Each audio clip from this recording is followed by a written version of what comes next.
Mesdames, Mesdemoiselles, Messieurs, bonjour. Je vous invite à prendre place. Bonjour aux honorables invités.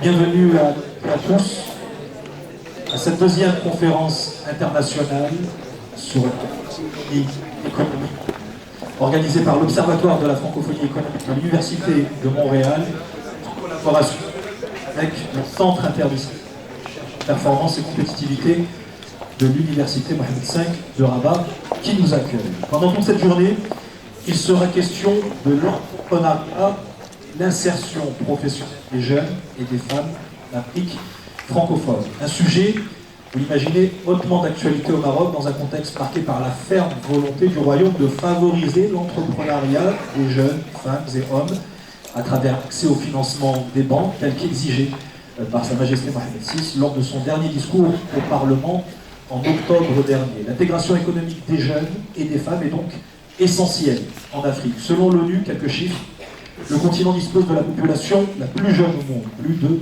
200 millions de personnes âgées de 15 à 24 ans. D'après la Banque mondiale, cette tranche de la population représente 60% des Africains sans emploi. Les jeunes sont 3 fois plus susceptibles de se retrouver au chômage que les adultes et sont souvent exposés à des emplois de qualité inférieure. Quant aux femmes, près de 52% de la population africaine, elles sont près de 80% à occuper un emploi précaire. Néanmoins, d'après une récente étude, en Afrique, le taux d'activité entrepreneuriale des femmes est le plus élevé au monde. Vous aurez l'occasion, à l'issue de cette cérémonie d'ouverture, de prendre part à 2 tables rondes, l'une consacrée à la contribution de l'enseignement supérieur au développement de l'entrepreneuriat et des compétences entrepreneuriales, et la seconde consacrée à l'autonomisation économique des femmes en Afrique francophone. Sans plus tarder, je vais céder la parole à celui qui nous fait le plaisir et l'honneur de nous accueillir en ces lieux,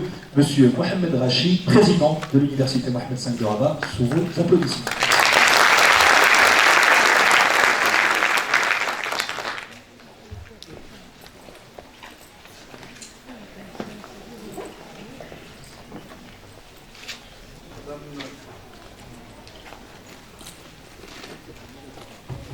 Madame l'ambassadrice du Canada au Maroc, Mesdames et Messieurs les ambassadeurs, Monsieur le recteur de l'Agence universitaire de la francophonie, mes collègues présidents d'université, doyens, directeurs, Monsieur le directeur du cabinet, Monsieur le ministre de l'Éducation nationale, de la formation professionnelle, de l'enseignement supérieur et de la recherche scientifique, Monsieur le représentant de la secrétaire générale de la francophonie, chers collègues, vice-présidents, vice-doyens, directeurs adjoints, chers collègues enseignants-chercheurs, mesdames et messieurs, les directrices centraux, distingués invités et fidèles partenaires, chers étudiants, entrepreneurs, honorable assistance. Avant de commencer, j'ai été chargé délicatement de porter à votre connaissance que Monsieur le ministre, professeur Saïd Al-Aziz, n'a pas pu être parmi nous ce matin suite à sa participation à une activité royale. Mesdames et messieurs, au nom de l'Université Mohamed V et de toutes ses composantes, j'ai le plaisir ce matin et durant ces 3 journées de vous souhaiter la plus cordiale des bienvenues.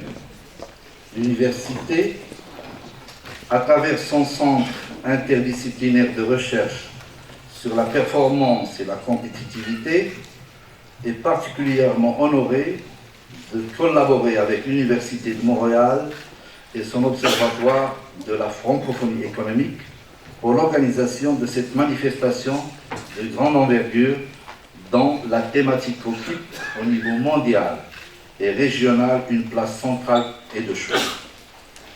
Mesdames et messieurs, cette conférence de dimension internationale qu'abrite la faculté des sciences juridiques, économiques et sociales suisse qui fête cette année son 25e anniversaire, intervient dans un contexte où des centaines de millions de femmes et d'hommes partageant une même langue, le français, se doivent être à la hauteur des missions qui leur sont dévolues et des défis et attentes posés.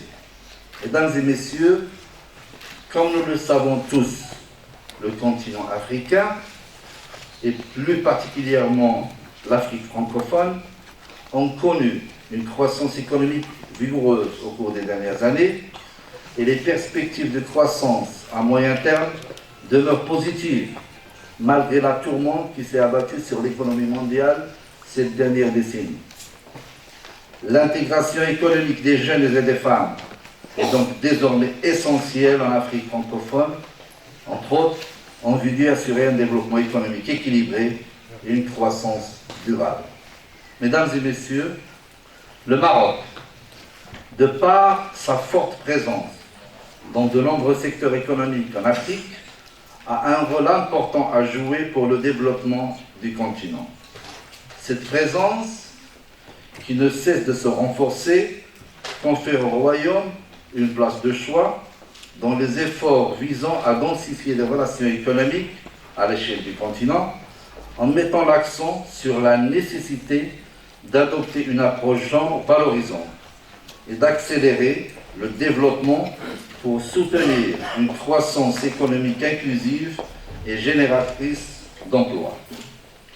Dans ce sens, le Maroc a rigoureusement œuvré dans le cadre de sa stratégie d'éducation pour mettre sur pied des plans de formation adaptés au marché de l'emploi, ainsi que des mesures d'accompagnement pour faciliter aux entrepreneurs la concrétisation de leurs projets. Et ce, conformément aux orientations de Sa Majesté, que Dieu l'assiste, en vue de consolider le rôle du Maroc en tant qu'acteur actif dans le développement de l'Afrique. Mesdames et messieurs, la thématique qui nous réunit aujourd'hui est d'une actualité criante et qui questionne tout un chacun et toutes les parties prenantes. Départements ministériels, universités, politiques, acteurs locaux, monde socio-professionnel et j'en passe. Et qui, à défaut de leur contribution, le défi de libérer le potentiel entrepreneurial et d'employabilité des jeunes et des femmes et de faire de l'entrepreneuriat un moteur de croissance économique et d'inclusion sociale et professionnelle restera un vœu pieux. Vu leur importance, tous ces défis et plein d'autres feront l'objet des débats et des échanges riches et fructueux qui auront lieu lors des tables rondes et des ateliers de l'entrepreneur. Mesdames et messieurs, comme vous le savez, tout développement socio-économique équilibré est fortement tributaire d'un système éducatif moderne et innovant, et surtout à vocation professionnalisante, dont les cursus sont co-construits avec les professionnels et les potentiels recruteurs. Dans ce sens, l'Université de Rabat a fait par et pour l'entrepreneuriat son choix stratégique et un de ses outils pour la valorisation de la recherche scientifique et pour la professionnalisation de la formation. C'est ainsi que la vision de notre université est résolument animée pour ces 4 années par une culture entreprenante et entrepreneuriale et remarquablement soutenue par la performance collective.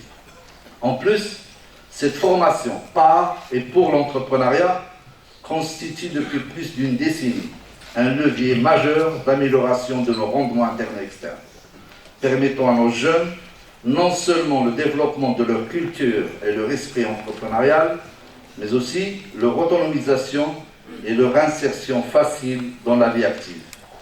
Nul ne peut contredire que c'est à travers la mise en place de structures fiables et expertes d'accompagnement des porteurs de projets, en l'occurrence le Centre universitaire de l'entrepreneuriat et la Cité de l'innovation, que l'Université Mohammed V arrive à offrir à ses étudiants et aux porteurs de projets au niveau de la région et au niveau de la nation, la formation, le conseil et l'immersion adaptée à un développement socio-économique attendu.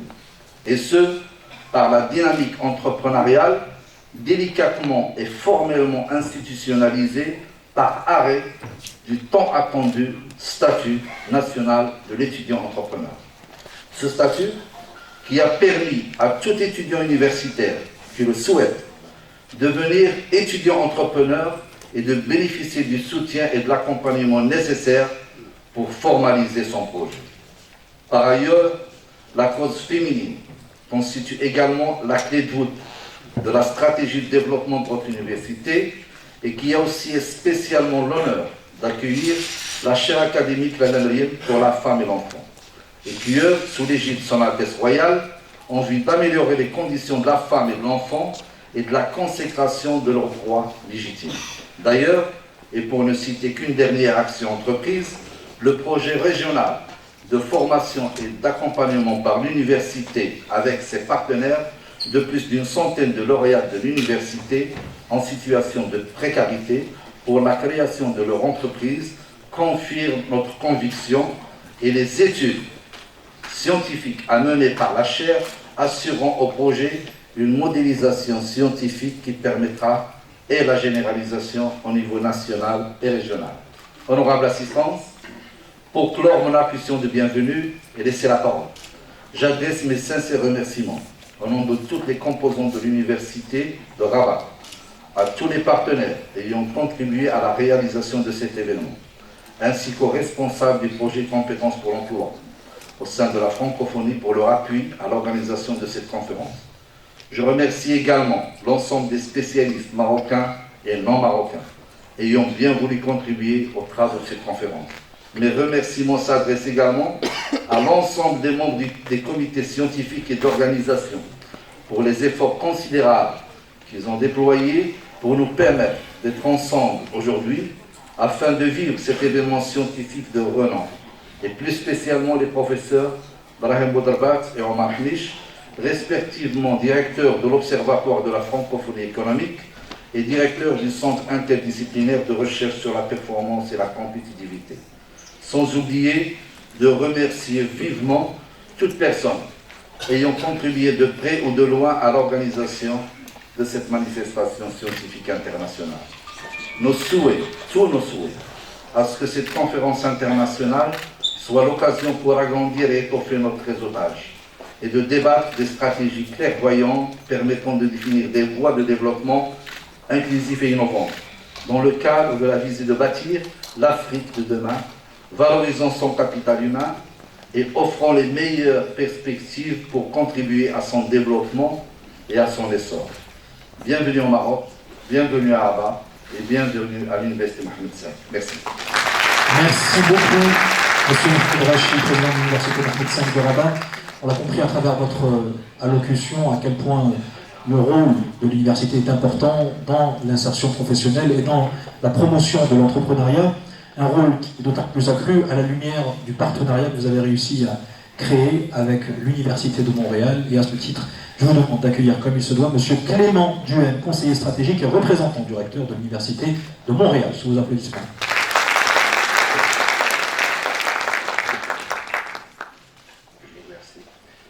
Monsieur le Président de l'Université Mohamed V de Rabat, chers amis, je vous salue chacun en vos petites qualités. Salam alaikum. C'est un grand honneur, un très grand honneur pour moi de vous saluer au nom du recteur de l'Université de Montréal, le docteur Guy Breton, et de son vice-recteur aux affaires internationales et à la francophonie, Guy Lefebvre, qui aurait tant aimé être avec nous aujourd'hui. Je vous transmets leurs plus chaleureuses salutations. Je suis très heureux de représenter ici à Rabat, l'Université de Montréal, à l'occasion de la tenue de cette deuxième conférence internationale de l'Observatoire de la francophonie économique, co-organisée avec notre hôte, l'Université Mohamed V, qui est l'un des grands partenaires de notre université. J'ai le grand plaisir d'accompagner le conseiller en matière de francophonie, l'université et l'Observatoire depuis maintenant plus de 2 ans. Un plaisir, car comme vous le savez certainement, je suis un amoureux de la francophonie dans toutes ses dimensions plurielles, dans toute cette diversité. On ne peut avoir servi pendant plus de 10 ans le président Bouddiouf en tant qu'administrateur de l'OUIEF sans être un militant de la diversité du monde et du vivre ensemble. J'aime à rappeler que l'ancien secrétaire général de la francophonie répétait sans cesse que la francophonie est dans son rôle lorsqu'elle se préoccupe d'économie. Mon ami Bigot, s'il était là ce matin d'ailleurs, témoignerait dans ce sens. C'est dans cet esprit que les travaux de l'Observatoire de la francophonie économique, créé il y a un peu plus de 2 ans, et dont les résultats sont déjà substantiels, revêtent une importance toute particulière. Après une première conférence internationale l'année dernière à Dakar avec l'université Cheikh Anta Diop, sous le thème des enjeux et perspectives économiques de l'Afrique francophone, le thème qui nous occupera ces 3 prochains jours est l'entrepreneuriat et l'insertion professionnelle des jeunes et des femmes. En Afrique, 10 millions de jeunes vont entrer sur le marché du travail chaque année. Pourquoi resteraient-ils dans la francophonie s'ils n'ont pas la certitude de trouver un emploi à la hauteur de leurs ambitions? Nous ne pourrons le faire si l'université n'est pas elle-même un moteur économique, un modèle d'entrepreneuriat. C'est pourquoi pendant 3 jours, plus de 200 panélistes et conférenciers venus de 26 pays vont partager leurs expériences et nous aider à mieux comprendre les défis que l'Afrique francophone doit relever. Avant de vous souhaiter une conférence active et fructueuse, permettez-moi de remercier, au nom du recteur de l'Université de Montréal, nos hôtes et collègues de l'Université Mohamed V pour leur accueil et leur précieuse collaboration. Merci, Monsieur le Président Mohamed El-Hachi, pour votre généreuse hospitalité. Elle vient nous confirmer encore une fois, s'il en était besoin, la tradition d'accueil et d'ouverture de votre beau pays. Je le mentionnais tout à l'heure, l'Université Mohamed V est co-organisatrice de la conférence. C'est aussi un partenaire de longue date de l'Université de Montréal au Maroc, et ce à plus d'un titre. En particulier, c'est l'un des 4 partenaires du projet Compétences pour l'emploi au sein de la francophonie, dont je salue les collègues ici présents, ainsi que l'appui financier d'Affaires mondiales Canada, et je demanderai à Mme l'ambassadrice Swart de transmettre au gouvernement canadien toute notre appréciation de cet appui. Le ministre Champagne, d'ailleurs, était ici il y a quelques semaines pour montrer l'importance pour le Canada et le Québec d'une vision Afrique plus engagée. Ce projet de solidarité internationale est un projet phare de l'Université de Montréal. Et vous verrez dans le programme qu'il paraît une belle activité sur l'innovation entrepreneuriale. Le recteur de l'Université de Montréal tient aussi à réitérer ses remerciements à nos 3 partenaires majeurs qui soutiennent depuis sa création l'Observatoire de la francophonie économique. Le gouvernement du Québec, représenté ce matin par M. Alain Olivier, directeur du bureau du Québec à Rabat, je salue. L'Organisation internationale de la francophonie, qui célèbre cette année ses 50 ans de création à Niamey en terre africaine. 3 présidents visionnaires, le président Senghor du Sénégal, le président Mamadi Diori du Niger, le président Habib Bourguiba de Tunisie, qui avait eu cette idée formidable, justement, au lendemain, dans le débris de la colonisation, comme on avait dit, je cite, de construire ce magnifique ensemble. Et je salue le représentant de Madame la secrétaire générale, Louise Mouchikiabo, Henri Monceau, ambassadeur Henri Monceau, tout nouveau directeur de la francophonie économique et numérique de l'OIF, qui nous fait le bonheur de sa première présence internationale ce matin. Et enfin, l'Agence universitaire de la francophonie, non la moindre, représentée par M. le ministre Slim Kaldouche, nouveau recteur de l'Agence universitaire de la francophonie.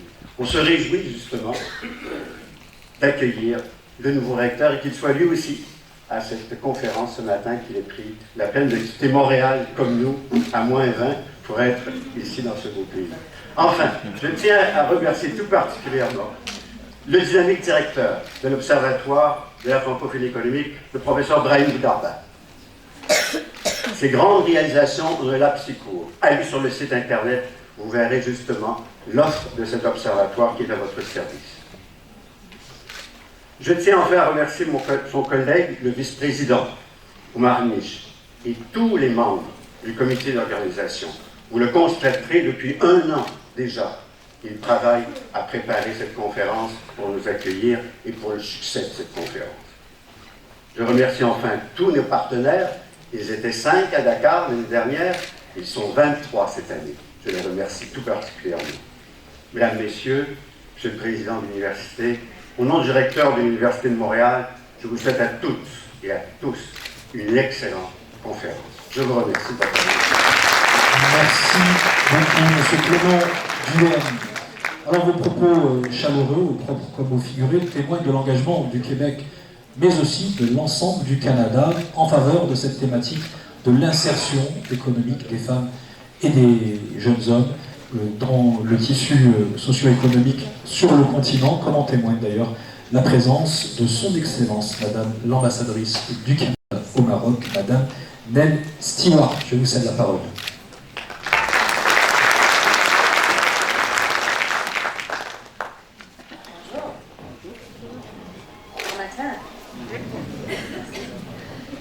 Excellences, Mesdames et Messieurs les ambassadrices et les ambassadeurs, Mesdames et Messieurs les représentants des organisations internationales et régionales, Monsieur le représentant de la secrétaire générale de la francophonie, Monsieur le directeur de l'Observatoire de la francophonie économique, Monsieur le président de l'Université Montréal 5 de Rabat, Mesdames et Messieurs les enseignantes et enseignants, chercheurs, distingués invités, Mesdames et Messieurs, c'est pour moi un réel plaisir et un grand honneur de m'adresser à vous aujourd'hui à l'occasion de la deuxième conférence internationale sur la francophonie économique.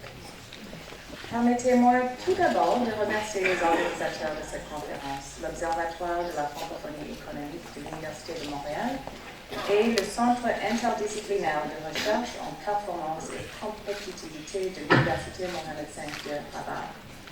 Merci pour tout ce travail qui va permettre à l'ensemble de l'espace francophone de se pencher sur une problématique aussi importante que cruciale, à savoir l'entrepreneuriat et l'insertion professionnelle des jeunes et des femmes en Afrique francophone. Nous fêtons cette année 2020 le cinquantenaire de la francophonie et je pense qu'aujourd'hui, ensemble, nous pouvons relever le défi de l'employabilité des jeunes et des femmes pour une croissance économique inclusive en Afrique francophone et pour un espace commun prospère. Le Canada a joué un rôle pionnier au sein de la francophonie en participant activement à la création de ces institutions. On a toujours et continue d'œuvrer pour un espace francophone guidé par des valeurs de pluralisme pacifique, de diversité, d'inclusion et d'égalité entre les femmes et les hommes. Avec des contributions financières de près de 46 millions de dollars en 2019 à 2020, le Canada est le deuxième bailleur de fonds des institutions de la francophonie. Et je suis ravie que le Canada, grâce à sa contribution volontaire à l'OIF, a contribué à cette conférence pour assurer la participation diverse de chercheurs. Pour revenir au thème de cette conférence, le mouvement de la francophonie étant devenu de plus en plus un acteur reconnu des relations internationales, le Canada a encouragé le développement de sa dimension économique. Il s'est démarqué dans la mise en œuvre de la stratégie économique de la francophonie grâce à sa contribution de 10 millions de dollars entre 2015 à 2019 à un projet de l'OIF visant la promotion de l'emploi par l'entrepreneuriat des femmes et des jeunes en Afrique subsaharienne francophone. Plus de 27 000 jeunes et femmes de 13 pays d'Afrique subsaharienne ont bénéficié du soutien de l'accompagnement offert par ce programme. Le Canada confirme ainsi son engagement à promouvoir une francophonie adossée à une économie forte et viable en favorisant une croissance économique durable.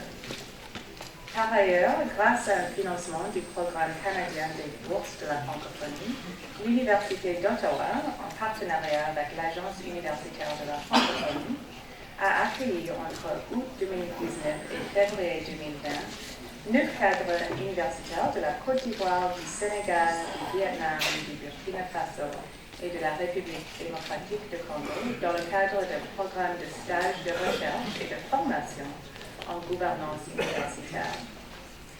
Enfin, ces 3 dernières années, le Canada a mis en place une politique étrangère féministe. Cette politique consiste en l'adoption de mesures concrètes qui mettent en avant l'égalité des genres et le renforcement du pouvoir et l'autonomisation économique des femmes. À travers cette politique, l'aide internationale au développement du Canada aux pays de l'Afrique francophone vise la croissance au service de tous, à l'élimination de la pauvreté, la réduction des inégalités et le renforcement du pouvoir économique des femmes.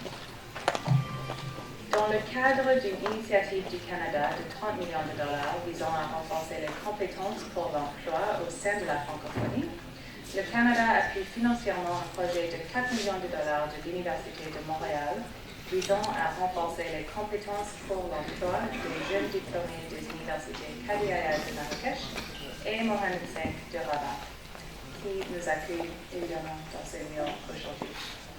Ce projet a d'ailleurs aussi apporté un appui à l'organisation de la conférence. À travers cette initiative, le Canada soutient les efforts du Maroc dans ses réformes visant à résorber le chômage des jeunes, notamment celui des jeunes diplômés. Les jeunes marocaines et marocains représentent un atout considérable pour le développement du Maroc et le Canada a longtemps privilégié l'éducation et la formation professionnelle des jeunes pour appuyer le Maroc dans son développement. Plus concrètement, le soutien du Canada aux universités de Rabat et de Marrakech se décline à travers un appui à une gestion organisationnelle renforcée des établissements d'enseignement supérieur, la mise en œuvre de programmes améliorés des compétences pour l'emploi et à travers une collaboration renforcée et durable entre les universités ciblées et les entreprises du secteur privé. Plusieurs institutions de la francophonie sont installées au Canada, dont l'Institut de la francophonie pour le développement durable à Québec et l'Agence universitaire de la francophonie à Montréal. Le Canada est aussi parmi les 5 bailleurs de fonds de TV5 Monde et le principal bailleur de fonds de la nouvelle plateforme numérique, dont le lancement officiel est prévu en décembre 2020. La francophonie économique, libératrice du potentiel entrepreneurial des jeunes et des femmes, est une réalité qui s'impose aujourd'hui, plus que jamais, à l'Afrique francophone. Non seulement pour se faire sa place parmi les autres groupements économiques, mais surtout pour contribuer à assurer un avenir meilleur et plus serein à toutes les populations qui la composent. Il faut en effet considérer le développement économique d'abord comme un vecteur essentiel pour la solidarité entre les peuples. Notre conviction est que la croissance économique durable et inclusive contribuera substantiellement au développement social et humain, ainsi qu'à la réduction de la pauvreté au sein de notre mouvement. Et le Canada considère que la meilleure façon de réduire la pauvreté est de renforcer le pouvoir des femmes et des jeunes filles et de garantir leur autonomisation économique. Pour terminer, j'aimerais vous rappeler que le Canada organise la 5e édition des rencontres de l'Initiative pour le développement du numérique dans l'espace universitaire francophone, qui se tiendra à Québec les 17 et 18 juin 2020 et je vous invite nombreuses et nombreux à y participer. Encore merci pour cette tribune et j'en profite pour affirmer que le Canada continuera à accompagner l'Afrique francophone tout au long du mouvement pour l'aider à assurer un avenir pérenne à ses générations futures. Je réitère mes vifs remerciements aux organisateurs et vous souhaite plein succès dans vos différents débats et échanges. Merci. Merci Madame l'ambassadrice du Canada au Maroc. Merci pour ce tour d'horizon de l'engagement de notre pays, le Canada, en faveur du monde universitaire marocain et de son tissu économique à travers notamment cette notion ô combien centrale de la francophonie économique. Autre illustration de l'engagement du Canada et plus particulièrement du Québec dans cette problématique de l'insertion professionnelle des femmes et des jeunes, l'intervention de Madame Nadine Giraud, ministre des Relations internationales et de la francophonie du gouvernement du Québec. Malheureusement, elle n'a pas pu être parmi nous aujourd'hui, mais elle nous a laissé un message vidéo. On la regarde et on l'écoute.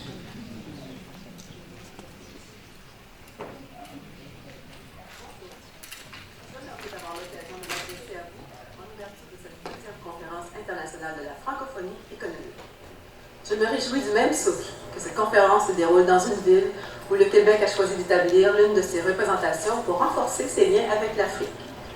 Je salue également le travail du directeur de l'Observatoire de la francophonie économique, M. Brahim Boudarba, et de ses collègues pour l'organisation de cette conférence qui se veut un important rendez-vous. Comme vous le savez, la francophonie célèbre cette année son 50e anniversaire. Par-delà la géographie et les différences culturelles qui nous enrichissent, nous partageons la langue française qui nous unit et nous rapproche. Cette langue commune a permis, au fil du temps, aux pays de la francophonie d'élargir leur champ de collaboration. Le thème retenu cette année, l'entrepreneuriat et l'insertion professionnelle des jeunes et des femmes en Afrique francophone. Ce thème en est un très bel exemple. Aujourd'hui, le renforcement d'une francophonie économique, durable et inclusive qui assurera la prospérité à long terme des populations de l'espace francophone est au cœur des préoccupations. Nous devons poursuivre nos efforts pour mettre en place un environnement favorable au développement des affaires dans les pays de la francophonie qui favorisera notamment une plus grande autonomie économique des femmes et une meilleure inclusion sociale des jeunes. À cet égard, nous partageons parfaitement la vision de la secrétaire générale de l'OIF, Mme Louise Mushikiwabo. En tant que vice-présidente de la Commission économique de l'Organisation internationale de la francophonie et présidente du groupe de travail sur la stratégie économique pour la francophonie, le Québec travaillera étroitement au cours des prochains mois avec l'OIF et les acteurs de la Charte de la francophonie pour qu'une version actualisée de la stratégie économique soit présentée au sommet de Tunis qui aura lieu en décembre prochain. En terminant, le gouvernement du Québec lançait en novembre dernier la vision internationale du Québec, fière et en affaires partout dans le monde. Cette dernière vient compléter et approfondir la politique internationale du Québec, toujours en vigueur. En lien direct avec cette vision, nous dévoilerons au cours des prochains mois la vision Afrique, dont l'objectif sera le renforcement des échanges économiques avec les pays africains par la mise en place de partenariats bénéfiques à toutes les parties. Je vous souhaite à tous et à toutes une excellente conférence et des échanges fructueux.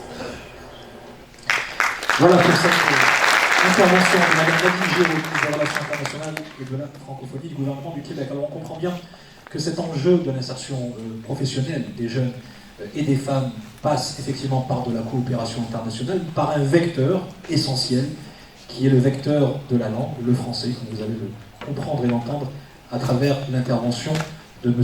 Slim Kalbous, recteur de l'Agence universitaire de la francophonie. Merci à vous.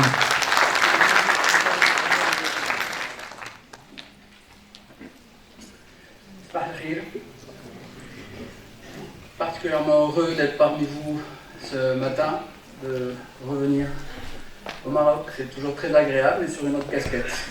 Alors, merci Monsieur le Président, merci Monsieur le représentant de l'Université de Montréal, l'Université Mohamed V, Excellence, chers collègues.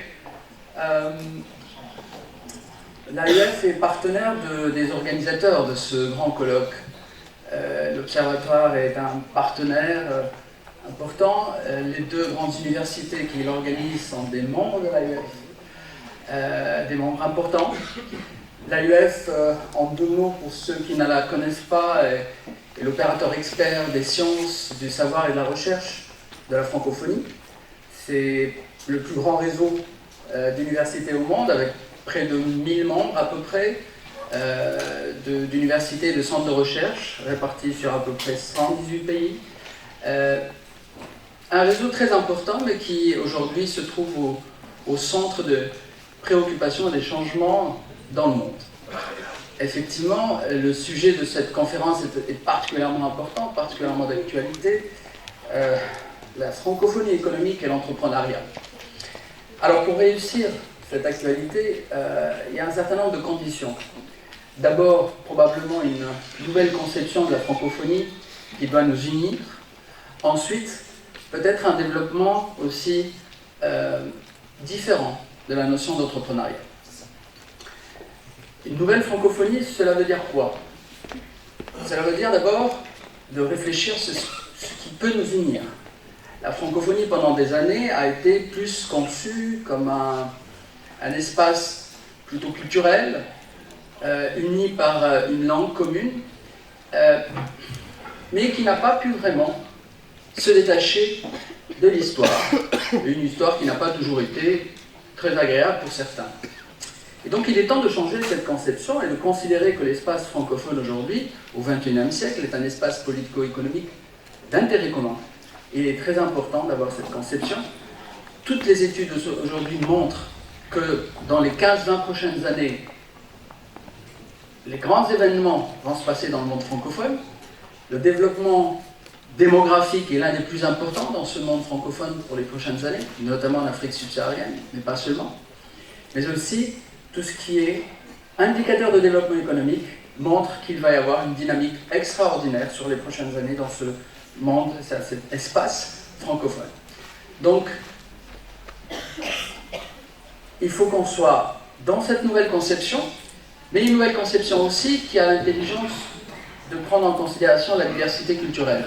Certes, il y a cette langue qui nous unit, mais elle nous unit dans le cadre d'une diversité qu'il faut assumer. Aujourd'hui, dans le monde, il y a deux grandes tendances. Il y a une tendance de globalisation et une tendance aussi d'une revendication identitaire locale importante. Ce n'est pas paradoxal, parce que je pense que la francophonie est une bonne réponse pour donner le cadre pour vivre ensemble et dépasser ce paradoxe apparent.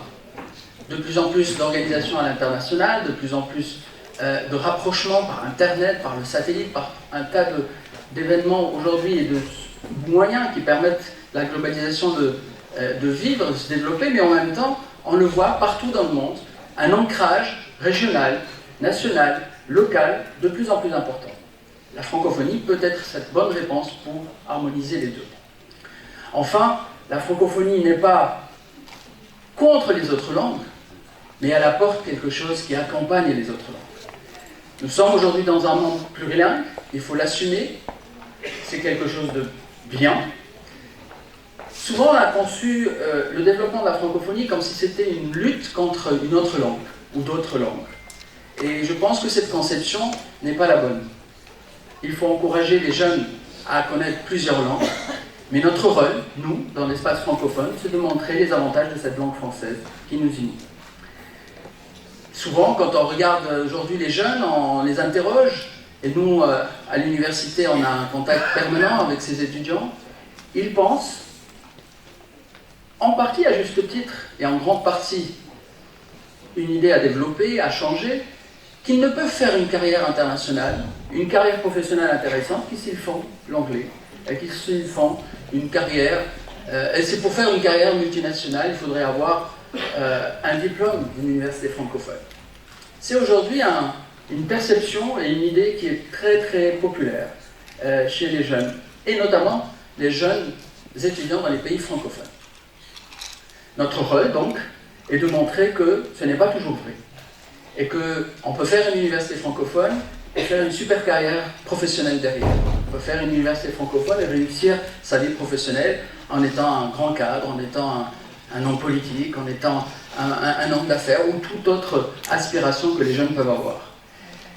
Pour cela, il faut qu'on mette en valeur ce qu'apporte en plus cet espace. Je ne vais pas m'étaler davantage, mais il est important qu'on réfléchisse ensemble sur cette nouvelle conception de la francophonie qui nous unit et qui peut être un atout considérable pour rapprocher et créer une synergie entre nos universités, dépassant nos diversités, et au contraire, créer une synergie entre nos diversités. Alors aussi, je disais qu'il fallait avoir une conception différente de l'entrepreneuriat. Je vais vous donner quand même juste très rapidement, bien entendu, une vision de l'entrepreneuriat à l'université qui doit évoluer. Ça fait des années qu'on parle de l'entrepreneuriat à l'université, mais on a commencé à l'enseigner comme une matière classique. Et puis on s'est aperçu avec le temps que ça ne donne pas vraiment des résultats. Et que l'entrepreneuriat est d'abord un état d'esprit, avant d'être un ensemble d'outils, même si après, il y a un ensemble d'outils qui arrive. Mais cet état d'esprit est difficilement inculcable par une pédagogie classique, comme si on enseignait n'importe quelle méthode, n'importe quelle matière, pardon. Et donc il a fallu concevoir des idées nouvelles pour accompagner les étudiants qui ont cet esprit ou qui veulent développer cet esprit entrepreneurial. Monsieur le Président de l'Université, tout à l'heure, parlait du programme SELEM, qui est le programme de l'étudiant entrepreneur, qui a été initié avec l'AUF au Maroc et en Tunisie. Et c'est un très très beau programme parce qu'il montre justement une autre façon de faire, accompagner l'étudiant dès son entrée à l'université et tout au long de son cursus universitaire, en même temps un développement de listes guidées entrepreneuriales qui peut aboutir jusqu'à la création d'entreprise, mais pas forcément. Parce que ce lien de cette conférence est intéressant de dire entrepreneuriat et insertion professionnelle. L'entrepreneuriat n'est pas uniquement la création d'entreprise comme on l'a pensé depuis un certain temps. Un certain nombre d'étudiants va aller jusqu'à la création d'entreprise, parfait, mais ça ne concernera qu'un nombre réduit.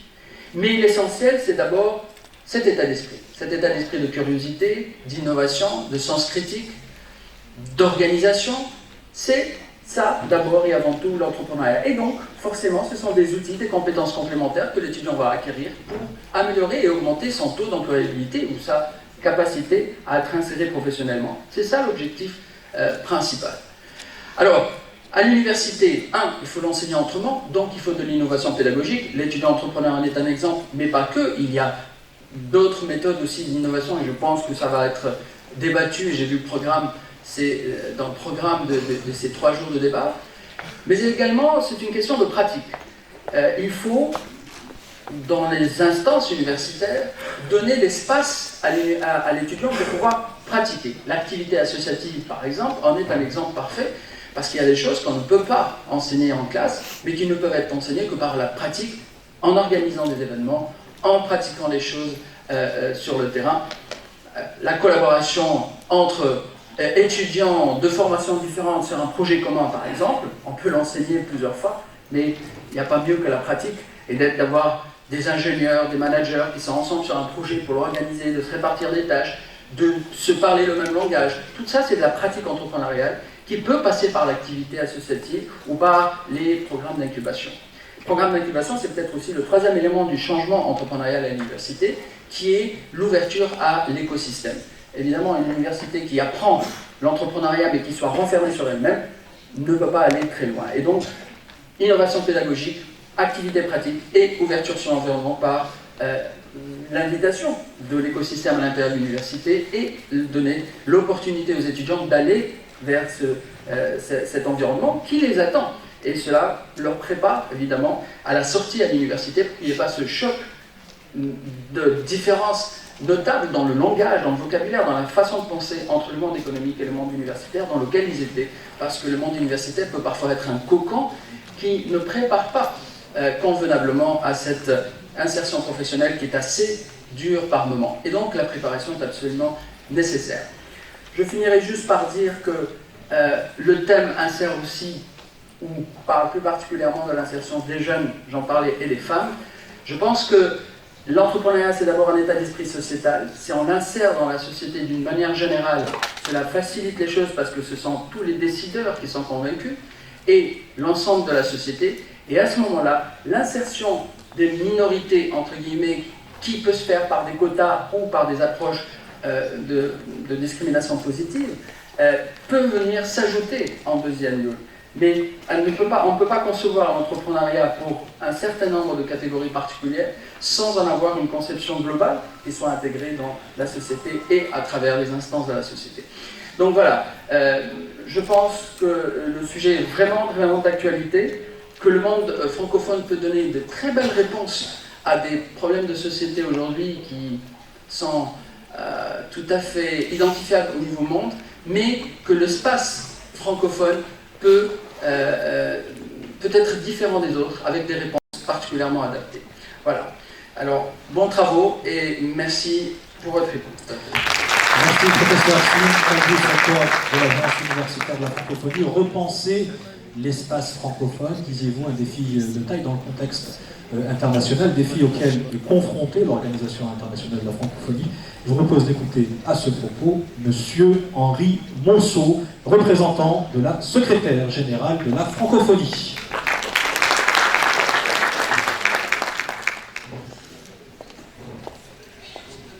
Madame l'ambassadrice du Canada, mesdames et messieurs les ambassadeurs, ambassadrices délégués généraux, monsieur le président, monsieur le recteur, monsieur le représentant directeur, chers amis, en vos titres, grades et innombrables qualités, j'en suis sûr, je tiens à vous saluer ce matin au nom de la secrétaire générale de la francophonie, son Excellence Madame Louise Mushikiwabo. Elle m'a transmis un message pour vous. Elle m'a demandé, vous connaissez peut-être Madame Mushikiwabo, elle est extrêmement concrète, elle est extrêmement pragmatique. Et donc, la consigne était claire et simple, comme toujours avec elle. Elle m'a demandé de vous dire qu'elle comptait sur vous. Elle compte sur nous parce que le thème qui a été retenu fort pertinemment pour cette deuxième conférence sur la francophonie économique, ce thème de l'entrepreneuriat des jeunes et des femmes est pour elle la mère de toutes les batailles. Alors je ne vais pas employer, je l'espère, un vocabulaire trop guerrier ce matin, mais c'est quand même un peu de cela dont il s'agit.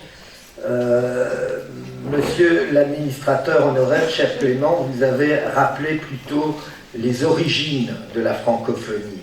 Vous avez rappelé que il y a 50 ans, il y aura 50 ans dans quelques jours, le 20 mars 1970, à Niamey, au Niger, 3 jeunes chefs d'État africains, ils étaient les premiers chefs de leur État ayant récemment accédé à l'indépendance, ont eu cette approche visionnaire de considérer qu'il fallait que les pays et les gouvernements qui avaient en partage cette langue, qui, je le rappelle, pour eux et pour beaucoup d'entre vous ici, était la langue de l'ancienne puissance coloniale, ils ont considéré qu'il fallait que ces pays s'allient parce que le monde était en train de changer. Et ce qu'ils ont voulu constituer, c'est une plateforme multilatérale.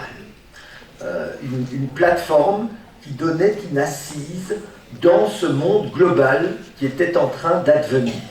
Ils étaient réellement visionnaires. Et ce monde global, il est là aujourd'hui.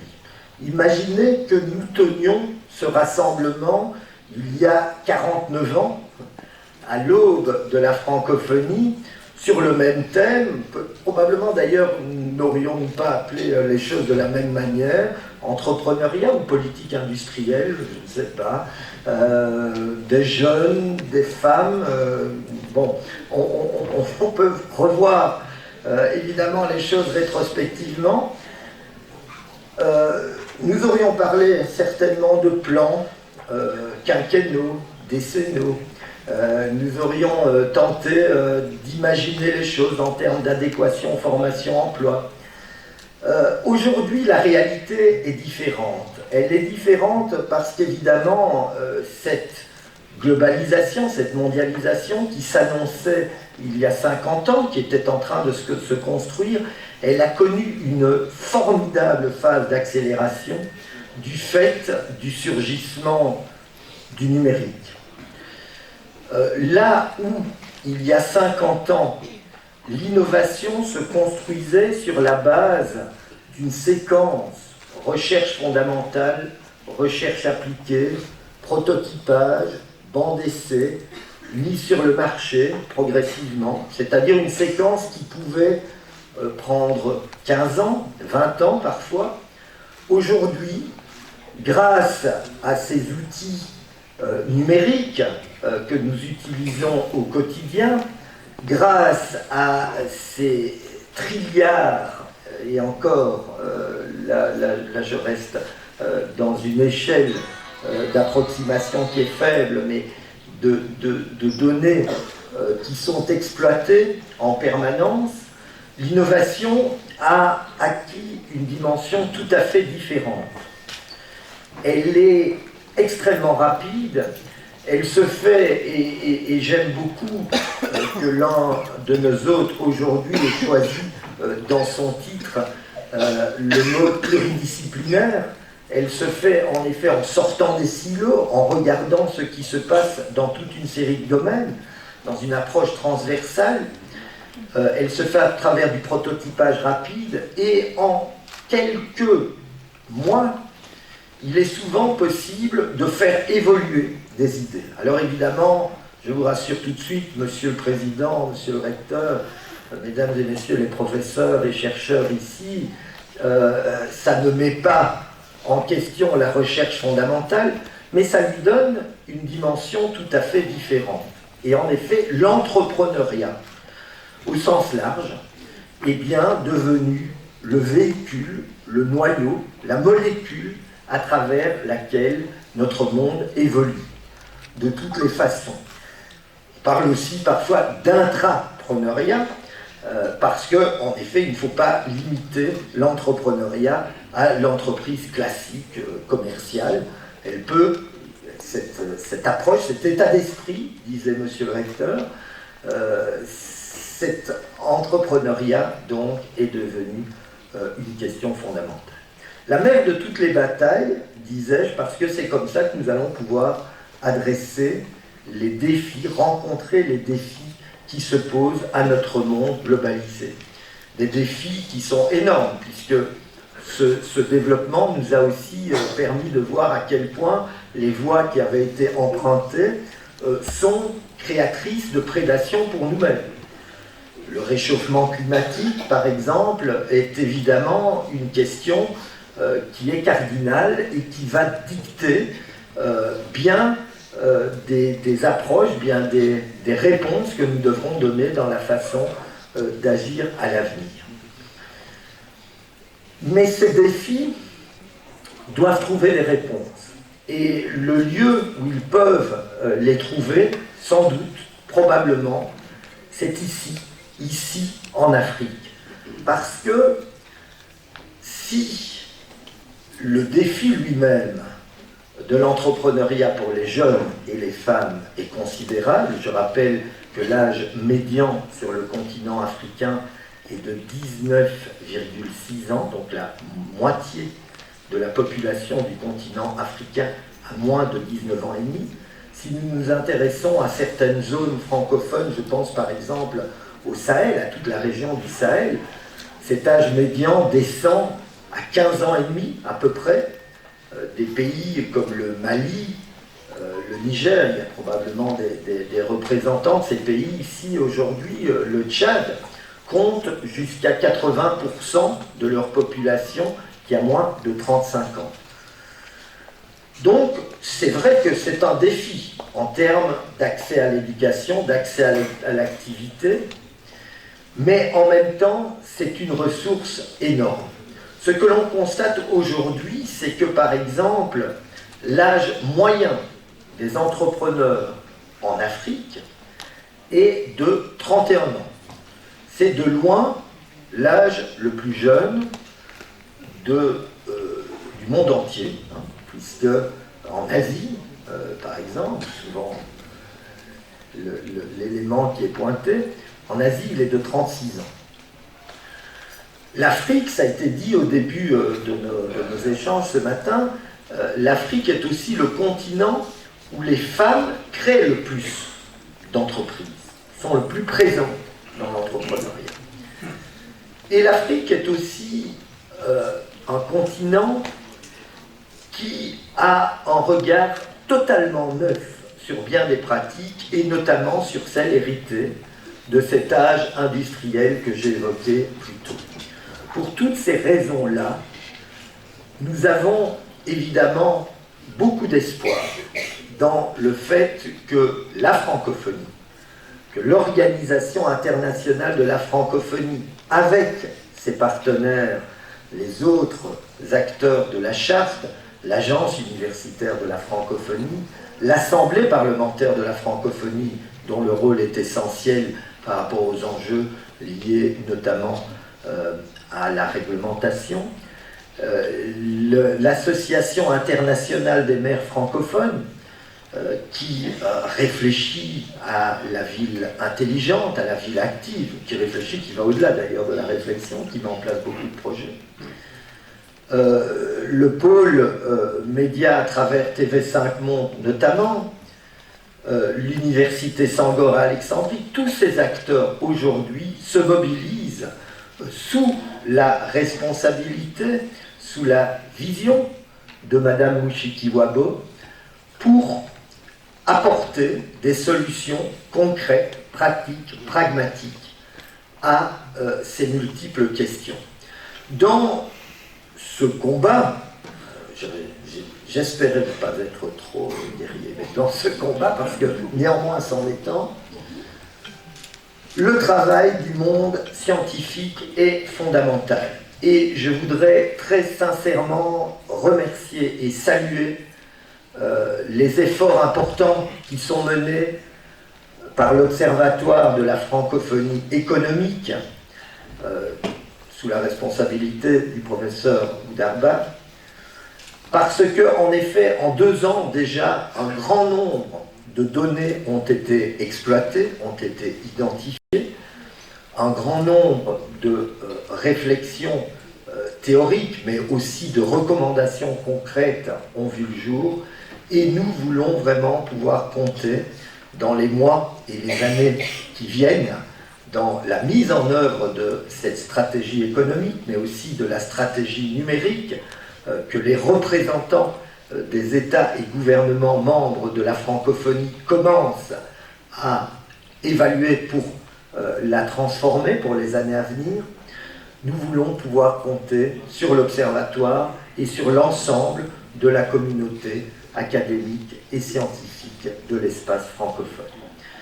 C'est la raison pour laquelle je vous souhaite encore une fois, au nom de Madame la secrétaire générale et de Madame l'administratrice de l'Organisation internationale de la francophonie, Catherine Cano, je vous souhaite de fructueux travaux au cours des 3 journées qui s'ouvrent. Merci beaucoup, Monsieur Henri Monceau, représentant de la secrétaire générale de la francophonie. Alors, vous évoquez effectivement les nombreux défis qui s'imposent dans cette recherche d'insertion professionnelle, économique des femmes et des jeunes dans le monde francophone en Afrique. Et cela passe également par la promotion, la transformation, la préservation de cet outil qui est le français. Et quel meilleur moyen que la télévision pour pouvoir promouvoir justement cette langue que nous partageons et que nous avons tous en commun ce matin. Et c'est à ce titre que je vous demande d'accueillir Monsieur Nabil Bouhajara, directeur TV5 Monde, Maghreb Orient.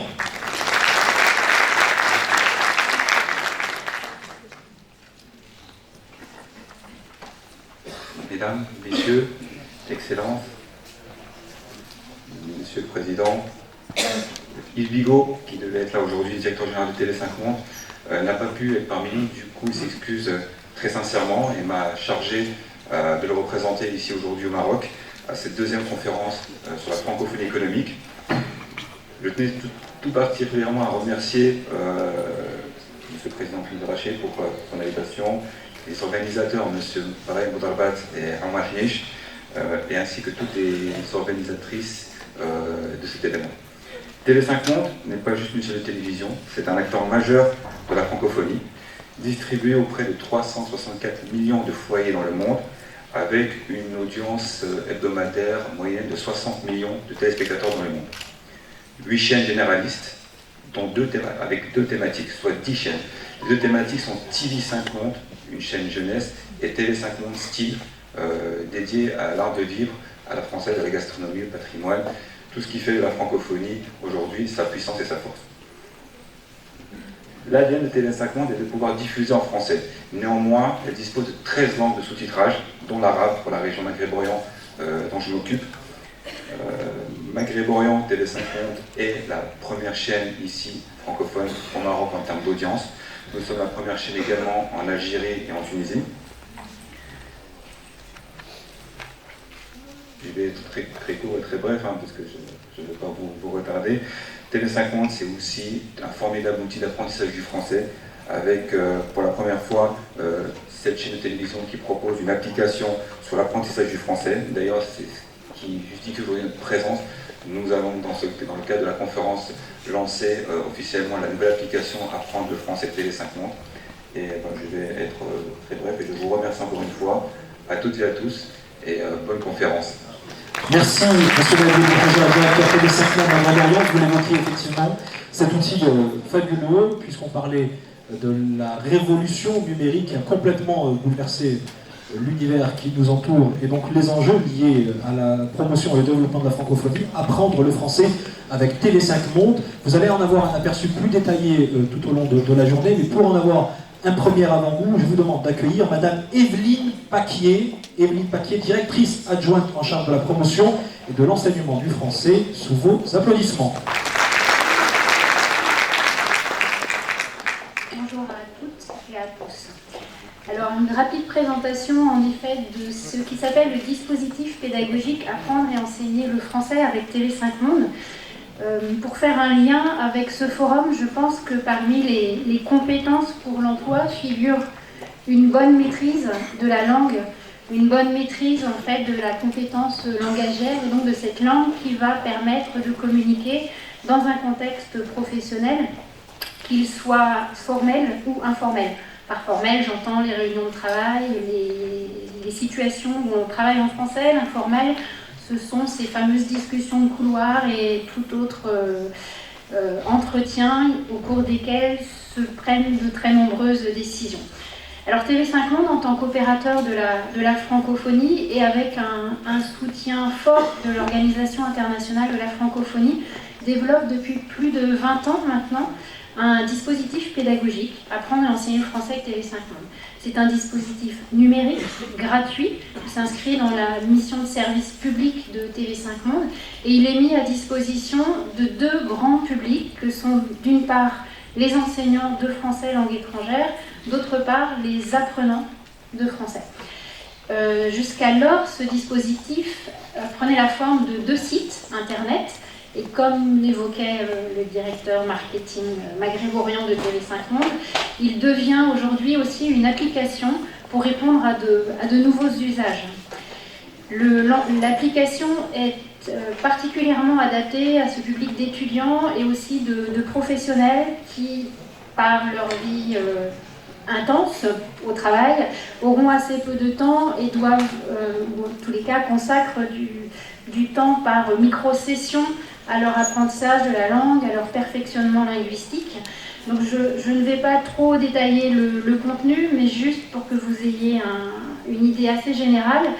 Le principal et la caractéristique en fait de notre dispositif est de s'appuyer sur des émissions télévisuelles, c'est-à-dire que nous prenons comme base pour apprendre la langue française des extraits de reportages, de journaux télévisés, de magazines culturels, politiques, culinaires aussi, des émissions de divertissement, et à partir de ces extraits, nous travaillons la compréhension orale, la grammaire, le vocabulaire. Il y a donc tout un apprentissage qui se fait en contexte et qui permet d'acquérir des savoir-faire qui peuvent être aussi utiles dans le cadre du monde du travail. Nous avons tout un module sur la communication dans un contexte interculturel qui, je pense, a aussi sa place dans un monde professionnel plurilingue, comme il a été dit. Et toutes sortes de contenus qui permettent de mieux comprendre le monde en français, puisque nous bénéficions du point de vue de tous les médias francophones qui contribuent à faire de TV5 Monde ce qu'est la chaîne, le média, c'est-à-dire le média de la francophonie, la chaîne. Parmi les fonctionnalités qui, je pense, peuvent aussi être intéressantes pour un public engagé déjà dans une carrière professionnelle, c'est la possibilité de télécharger certains contenus. Et ces éléments téléchargés vont permettre un apprentissage sans être nécessairement connecté, donc on bénéficie de l'apprentissage hors ligne. Voilà, nous pensons que toutes ces ressources peuvent trouver leur place dans les formations professionnelles. Je vous laisserai découvrir, vous, vos étudiants et les personnes que vous irez rencontrer. Et nous sommes à votre écoute pour toute amélioration, suggestion de nouveaux contenus ou autres. Je vous remercie. Merci beaucoup, Evelyne Paquier. Vous avez effectivement l'occasion de découvrir plus en détail tous ces outils mis en œuvre par TV5 Monde pour apprendre et enseigner le français. Avant de clore cette session inaugurale, je voudrais saluer parmi nous la présence du professeur Selim Nakache, recteur de l'université Saint-Joseph de Beyrouth, qui a fait le déplacement, et je l'invite à nous rejoindre sur scène pour un petit mot, s'il est parmi nous dans la salle. Oui, non, oui. En tout cas, où est-il? Voilà, professeur, sous vos applaudissements.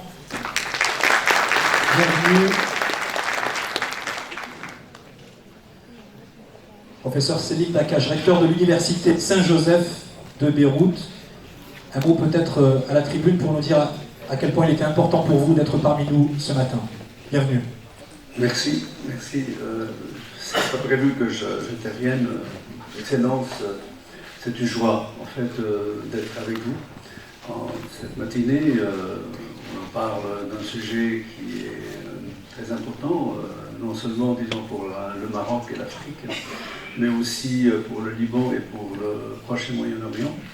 Surtout pour le Liban qui aujourd'hui il y a une crise qui touche de plein fouet la jeunesse libanaise, et on constate qu'il y a pas mal de jeunes aussi qui sont au chômage. Donc nous participons avec l'Université de Montréal et